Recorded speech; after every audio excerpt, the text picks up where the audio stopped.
ओम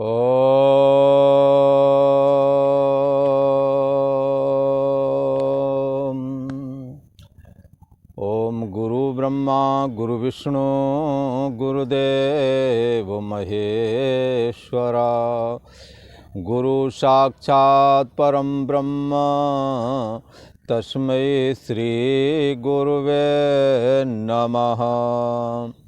योगेश्वर श्री कृष्ण भगवान की जय। ऐं सरस्वत्यै नमः। पूर्व का प्रसंग एक बार स्मरण करते हैं। पूर्व का प्रसंग चल रहा था, भगवान श्री कृष्ण ने सकाम भक्तों के प्रति एक बात कही कि वो मेरा आराधन स्वर्ग की इच्छा के चलते उन्होंने किया, यज्ञ के द्वारा किया, और यज्ञ के विषय में बताया कि तीनों वेदों की कर्म कांड की विशेष विद्या जो यज्ञ के लिए है, उसके द्वारा ये यज्ञ करके और सोम लता का जो रस निकाला जाता है, उसको पान करने के बाद में उस यज्ञ की पूर्णता मानी जाती है। और वो उस सोम यज्ञ को पूर्ण करके सोमलता का जो रस है उसका पान करके और पवित्र होकर के यज्ञ रूप अनुष्ठान की पूर्णाहुति होने पर कामना के फल स्वरूप इनको स्वर्ग की प्राप्ति होती है। और वहाँ जाकर के देवताओं के दिव्य भोगों का अनुभव करते हैं, भोगते हैं नाना प्रकार के भोग। परंतु उसमें एक दोष आता है, क्या? क्षीणे पुण्य मर्त लोके विशन्ति। जब पुण्य क्षीण हो जाते हैं तो इसको मृत लोक में जाना होता है, ऐसा कहा। पुनः वहाँ से स्वर्ग से जब गिरता है तो यहाँ जन्मता है और यहाँ पूर्व के संस्कार के वशीभूत होकर के ये फिर करता है वही सकाम कर्मों को। इस प्रकार ये पुनरप जननम पुनरप मरणम आदि का जो सिलसिला है, ये इसका टूटता नहीं है। जब कोई शास्त्र वचन सुनता है परमात्मा की निष्काम भक्ति के विषय में, अथवा कोई प्रेमी भगवान का भक्त मिल जाता है या कोई ज्ञानवान संत मिल जाता है जो कि भगवान का भक्त भी है, और जब वो इस बात को कहता है कि पुनर्जन्म का बार बार मरने जीने का यदि कोई हल है, तो वो परमात्मा की निष्काम भाव से भक्ति करने से ही ये दुर्लभ ब्रह्म ज्ञान को प्राप्त होता है और उसके द्वारा इसके पुनर्जन्म खत्म हो जाता है। वो कैसे? परमात्मा में लीन होकर के, क्योंकि परमात्मा अविनाशी है और अविनाशी परमात्मा में जब ये जीव भाव लीन हो जाता है तो ये साधक भी अविनाशी बन जाता है। लिहाजा इसी का जब इस प्रकार की साधना करे तब, पर कैसी साधना? अभेद परक साधना, परमात्मा से अभेद होने का प्रयास। किसी ने कहा ये अभेद होने का प्रयास कैसे हो? तो ये अभेद होने का प्रयास गीता के माध्यम से होवेगा। गीता इस बात को कहती है कि किस प्रकार आप परमात्मा से अभेद हो सकते हैं। भगवान श्री कृष्ण कहते हैं, क्षीणे पुण्य मर्त लोके विशन्ति। ऐसे जो कामना युक्त लोग बड़ी मेहनत करके, बड़ी साधनाएं करके, कर्म परक साधनाएं करके और दुर्लभ महान स्वर्ग लोक को प्राप्त किया, तो भी क्षीणे पुण्य मर्त लोके विशन्ति। पुण्य के क्षीण होने पर मृत्युलोक में आना पड़ा। तो ऐसा जब उनके साथ घटना हुई तो फिर ये साधक निष्काम हो जाता है, और निष्काम होकर के ये क्या करता है कि अपने लिए कोई कामना नहीं रखता। जो भी कर्म करता है परमात्मा को अर्पण बुद्धि से करता है। एक जगह रामचरितमानस में आता है, भूप विवेकी परम सुजाना। एक राजा, एक बहुत बुद्धिमान एक राजा था जिसकी चर्चा आती है बालकांड में। तो वो कहते हैं कि वो हरहि समर्पे, वो अपने को सत्कर्म, समस्त सत्कर्मों को भगवान श्री हरि को समर्पित करता था। क्या करता था? हृदय न कछु फल अनुसंधाना, हृदय में कोई फल की कामना ना रख करके केवल परमात्मा की प्रीत्यर्थ, परमात्मा की भक्ति के लिए, परमात्मा का प्रेम पाने के लिए, परमात्मा की प्राप्ति करने के लिए सत्कर्म जो करता है वो भगवान का निष्काम भक्त कहलाता है। कोई कामना नहीं, कोई आसक्ति नहीं, जाय न चाहिए कबहू कछु प्रभुसन सहज सने। परमात्मा श्री हरि से, परमात्मा श्री कृष्ण से सहज में ही स्नेह करता है। और यहाँ तक भक्तों ने तो गजब कर दिया, ये कहते हैं धर्म न अर्थ न काम रुचि। धर्म की भी रुचि नहीं भगवान की भक्ति के आगे, न धन चाहिए, न धर्म चाहिए, न काम सुख की इच्छा। जन्म जन्म रति राम पद, यह वरदान न आन। जब भी जन्म हो, और बाली ने तो मरते समय ये कहा था कि जहि योन जन्मों कर्म बस, तहाँ राम पद अनुराग हूँ। जहाँ कर्मों के अनुसार प्रभु मैं, ये शरीर शांत होने के बाद कर्म का बंधन सबके पीछे पड़ा रहता है, और कर्म के बसात में जहाँ कहूँ, जहाँ कहीं भी मैं जन्म लूँ, हे प्रभु मुझे आपकी भक्ति, हमेशा आपके चरणों में हमारी भक्ति बनी रहे। बस यही उन्होंने भगवान राम से अंतिम समय में मांगा था। ऐसा ये जो है, ये कामना वाला भक्त किस प्रकार से निष्काम होता है, इस बात की चर्चा गीता ने की। और जब निष्काम हो जाता है तो भगवान की महिमा देखो, अपने भक्त का सारी जिम्मेदारी उठा लेते हैं। कहते हैं योग क्षेम बाहम्यम, ऐसे निष्काम भाव से, अनन्य भाव से चिंतन करने वाला, कहते हैं उसे फिर उसके पास जो सामग्री है, धन आदि की, साधना की सामग्री, धन की सामग्री, उसकी तो रक्षा करते हैं।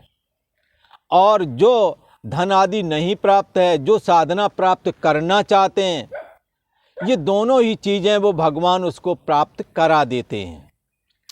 ऐसा भगवान ने यहाँ कहा कि यदि अनन्य भाव से, कामनाएं छोड़ करके अनन्य भाव से यार मेरे भक्ति में, मेरे आराधन में यदि कोई भक्त लगा हुआ है, तो उसका योग क्षेम मैं वहन करता हूँ, यहाँ तक कह दिया। अर्थात जो तुम्हें प्राप्त नहीं वो प्राप्त कराएंगे, और जो तुम्हारे को प्राप्त है उसकी रक्षा भी करेंगे।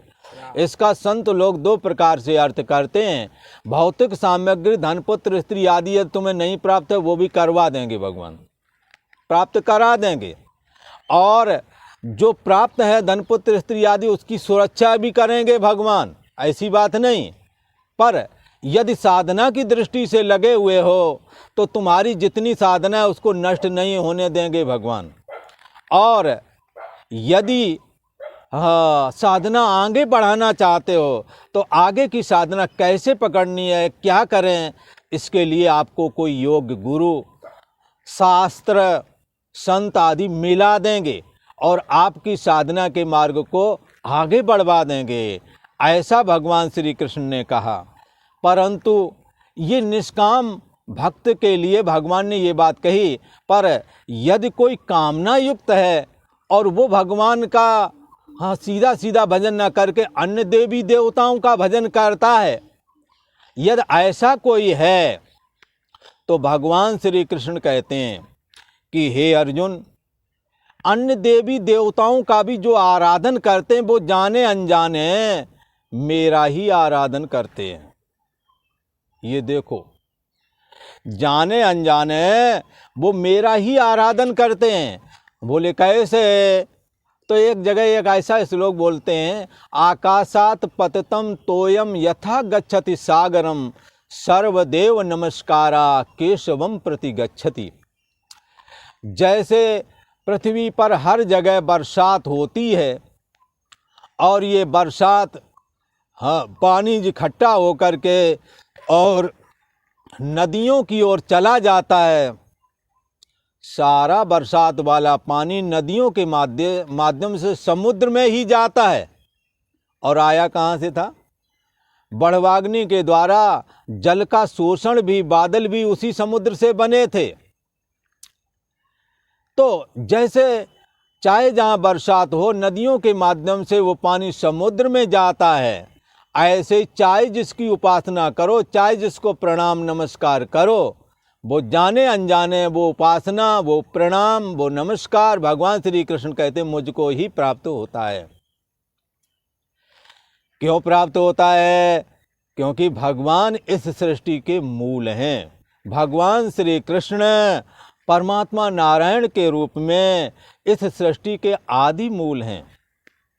उन्हों से ही ब्रह्मा जी की उत्पत्ति हुई है।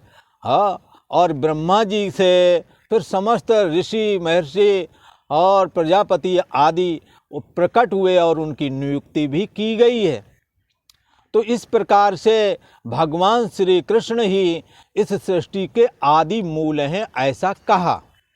तो इसलिए यदि कोई उपासना किसी की करता भी है तो जाने अनजाने उपासना भगवान श्री कृष्ण की ही कर रहे हैं, ऐसा समझना चाहिए। अब भगवान श्री कृष्ण कहते हैं कि अज्ञानता पूर्वक जो साधक लोग अन्य देवी देवताओं की उपासना करते हैं, तो ऐसे जो सकाम भक्त हैं वो भी जाने अनजाने मेरा ही आराधन कर रहे हैं। इस बात को भगवान श्री कृष्ण अब कह रहे हैं।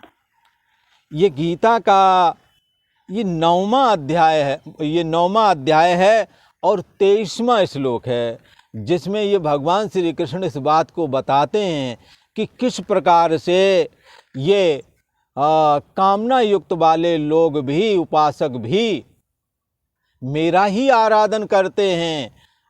इस बात को बता रहे हैं। भगवान श्री कृष्ण कहते हैं, हे अर्जुन, ये प्यन्य देवता भक्ता यजन्ते श्रद्धान्विता तेपि मामेव कौन्तेय यजन्त विधि पूर्वकम्। हे अर्जुन, यद्यपि श्रद्धा से युक्त होकर के साधक कोई किसी भी उपासना में प्रवृत्त होता है, और श्रद्धा भी सबकी अलग अलग है। कोई तो भूतों पर श्रद्धा रखता है, कोई किसी पर रखता है, कई तो पीपल पर श्रद्धा रखते हैं, कई गंगा जी पर श्रद्धा रखते हैं, कई तीर्थ यात्रा पर श्रद्धा रखते हैं। सबकी अपनी अलग अलग श्रद्धा है। इसी प्रकार से कोई देवताओं का आराधन करता है, वरुण का, कुबेर का, धन चाहिए कुबेर का अथवा लक्ष्मी का। ये कामना वालों की श्रद्धा भी अलग अलग कामना के अनुसार होती है। यदि रूप आदि प्राप्त करना है तो अश्विनी कुमार हैं, और यदि तेज प्राप्त करना है तो सूर्य नारायण की उपासना है। यदि हृदय को पवित्र बनाना है तो गायत्री की उपासना है। और यदि मोक्ष प्राप्त करना है तो भगवान सदाशिव का आराधन करना चाहिए। ये सभी समस्त देवताओं में ज्ञान वृद्ध हैं और देवों के भी देव महादेव कहलाते हैं। और पुरुषोत्तम श्री हरि नारायण का उपासना चाहे कामना से करो चाहे निष्काम होकर के करो, दोनों ही तरह से भोग और मोक्ष दोनों ही प्रदान करने में समर्थ हैं। भगवान श्री कृष्ण कहते हैं कि कामना वाले जिस किसी देवता के प्रति कामना के चलते जो श्रद्धा रखते हैं, उस श्रद्धा के अनुसार वो कामना वाले भक्त और उस देवी देवताओं का आराधन भी करते हैं, वो लोग भी कौन्ते ते अपि, वे लोग भी यद्यपि श्रद्धया अन्विता एव ये भक्ता, यद्यपि श्रद्धा से युक्त ये जो सकाम भक्त हैं, अन्य देवता यजन्ते, अन्य देवी देवताओं का यद्यप पूजन तो करते हैं, ये बात तो ठीक है, तथापि हे अर्जुन, मैं इस सृष्टि का आदि हूँ, मेरे से सृष्टि उत्पन्न होती है, मेरे में स्थित है, मेरे में लीन हो जाती है। आगे 10वें अध्याय में भगवान श्री कृष्ण स्वयं अपना परिचय देते हैं और कहते हैं, अहम आत्मा गुडाकेश सर्वभूतास स्थिता अहमादिश्च मध्यम च भूता नामंत एव च। मैं सृष्टि का आदि हूँ, मेरे से सृष्टि उदय होती है, मेरे में स्थित है, मेरे में लीन हो जाती है। मैं ही इस जगत का पिता हूँ, पिता मैं हूँ, पोषण करने वाला हूँ, उत्पन्न करने वाला हूँ, संहार करने वाला हूँ। मैं ही इस जगत का माता भी हूँ, पिता भी हूँ। इसलिए जो कुछ भी है, भगवान श्री कृष्ण कहते हैं, मत्तः परतरम नान्यत किंच दस्त धनंजया, मेरे अलावा, मेरे से परे इस संसार में कुछ है ही नहीं। इसलिए ये रामायण की पंक्ति, रामचरितमानस की सृष्टि बनाई त्रिविध बनाई, संग सहाय न दूजा। सृष्टि बनाई, यद्यप 3 प्रकार की सृष्टि बनाई, सात्विक सृष्टि, राजस सृष्टि, तामस सृष्टि, तथापि दूसरा नहीं था। जब दूसरा नहीं था तो ये सृष्टि कहाँ बनी है? भगवान में बनी है। जैसे सोने में जब आभूषण बनाया गया था, सोने से अलग होकर के कोई वस्तु नहीं थी, सोने में ही आभूषण बन गया।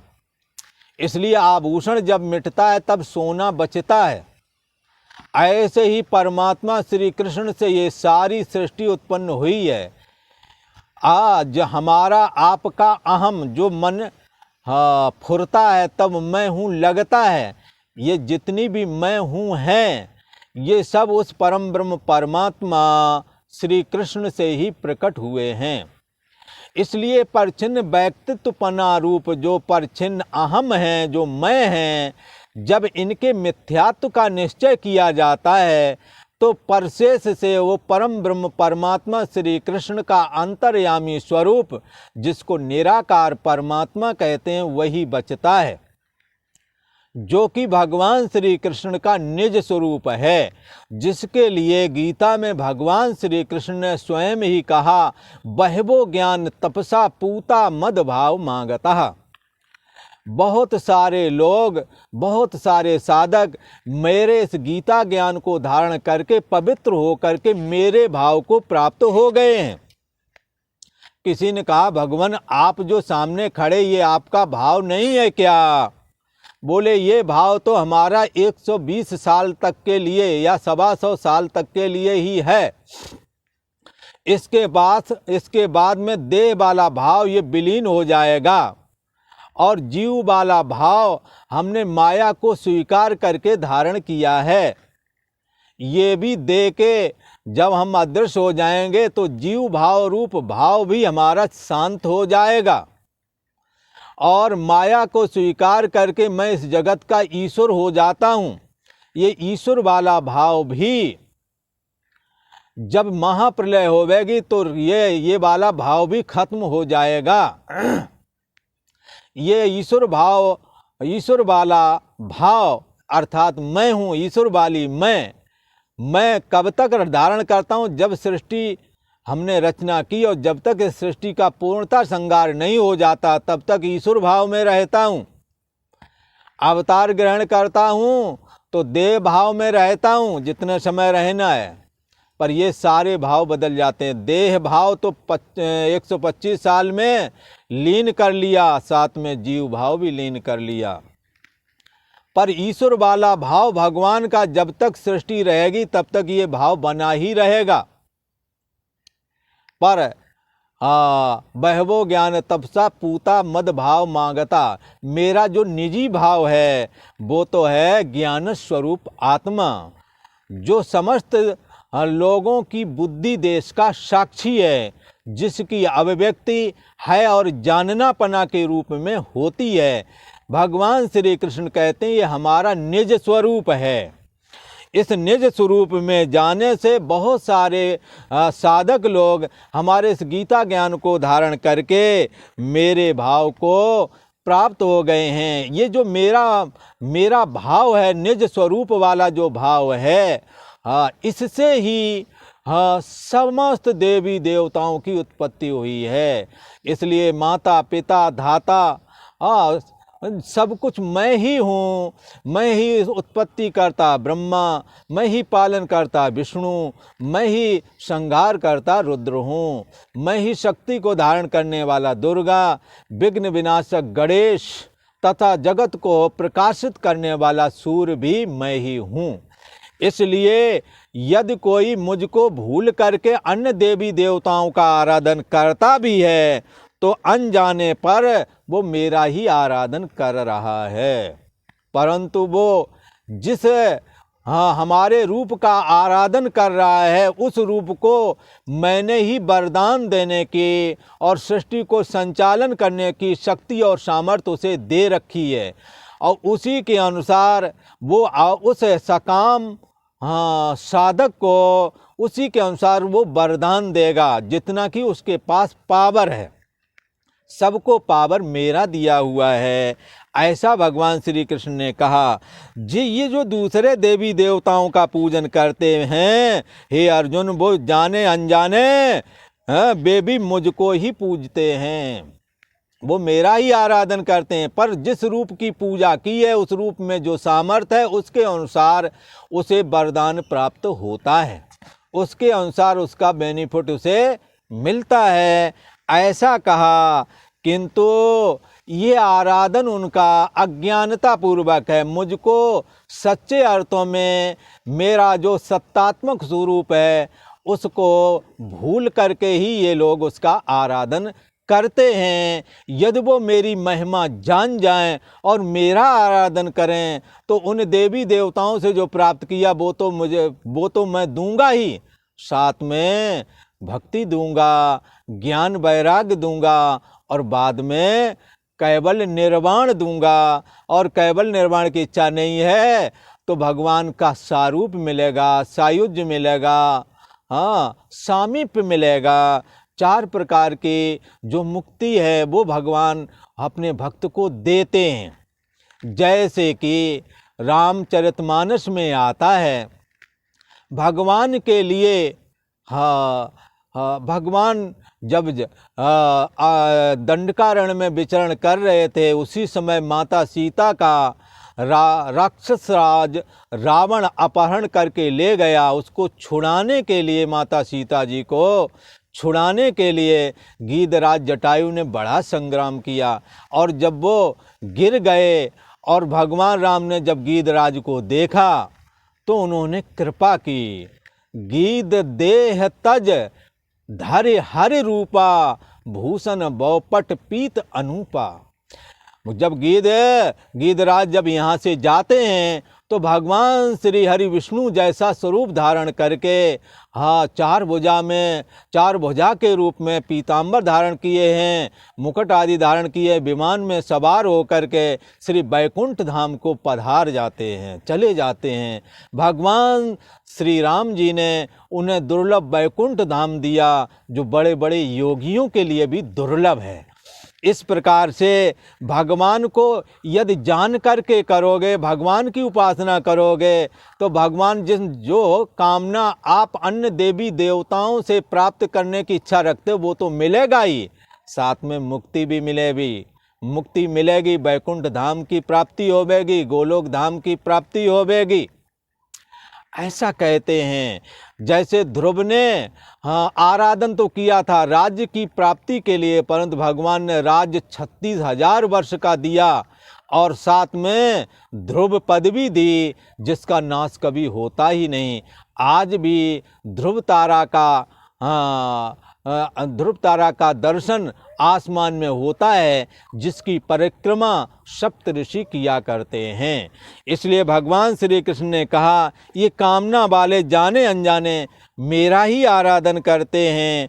ऐसा कहा, हे अर्जुन, यद्यप श्रद्धा से युक्त जो कामना युक्त भक्त हैं वो दूसरे देवी देवताओं का पूजन करते हैं, तो भी वे भी मेरा ही पूजन करते हैं, किंतु कैसे करते हैं? अज्ञानता पूरा मेरे निज भाव को, मेरा जो चैतन्य सत्तात्मक स्वरूप है उसको ना जान करके करते हैं, तो उन्हें उतना ही फल प्राप्त होता है जितना कि उस देवता का अथवा देवी का जितना अथॉरिटी है, जितना पावर है।